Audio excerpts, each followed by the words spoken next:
So you can see that the downdraft goes down. It makes a little bit noise.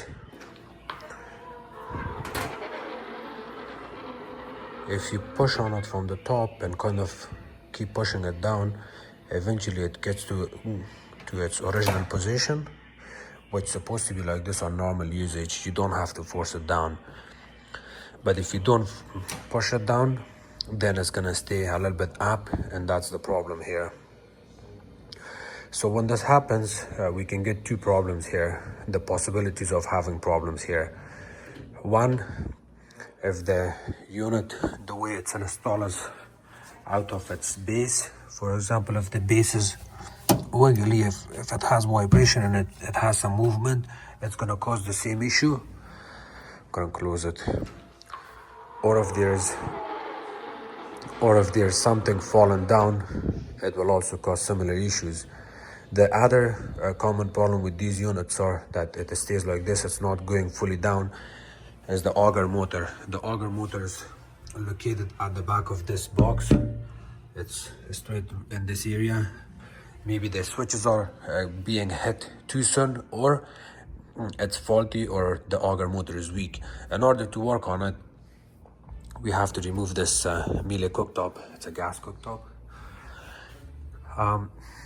This panel that holds the cooktop in place also needs to be removed, because in order to remove this square box, we have to remove side screws,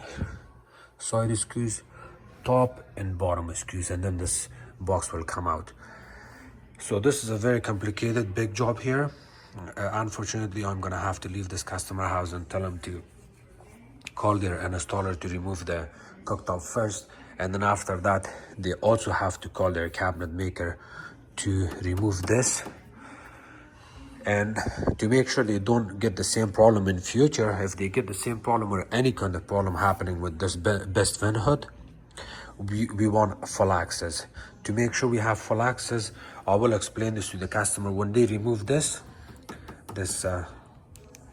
panel here, they have to cut from here all the way, and then they have to also cut, so they're gonna have the same size panel. They have to cut it from the top, so that way in future, if they get problem, they don't have to call an installer and the cabinet maker to do all of this job, and instead a technician can pull the gas cooktop out, and then we will have access from the top.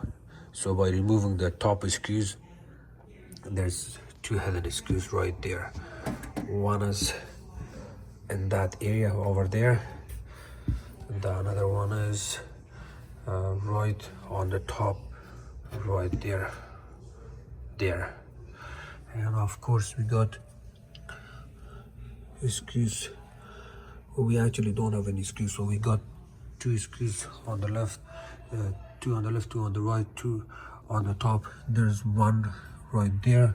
Usually there's one here, but it's not, so it's good. And then of course we have to remove this box from the top of this ventilation hose, turn off the gas, unplug everything, and then after that we can have full access on this cooktop to work on it. So unfortunately, I'm gonna have to leave the customer house with this issue and then come back, return when they remove the cooktop and remove this top panel, this trim piece. And of course I remove everything from here, but it's not good. And just to let you know, the model and serial number for this unit is located right here.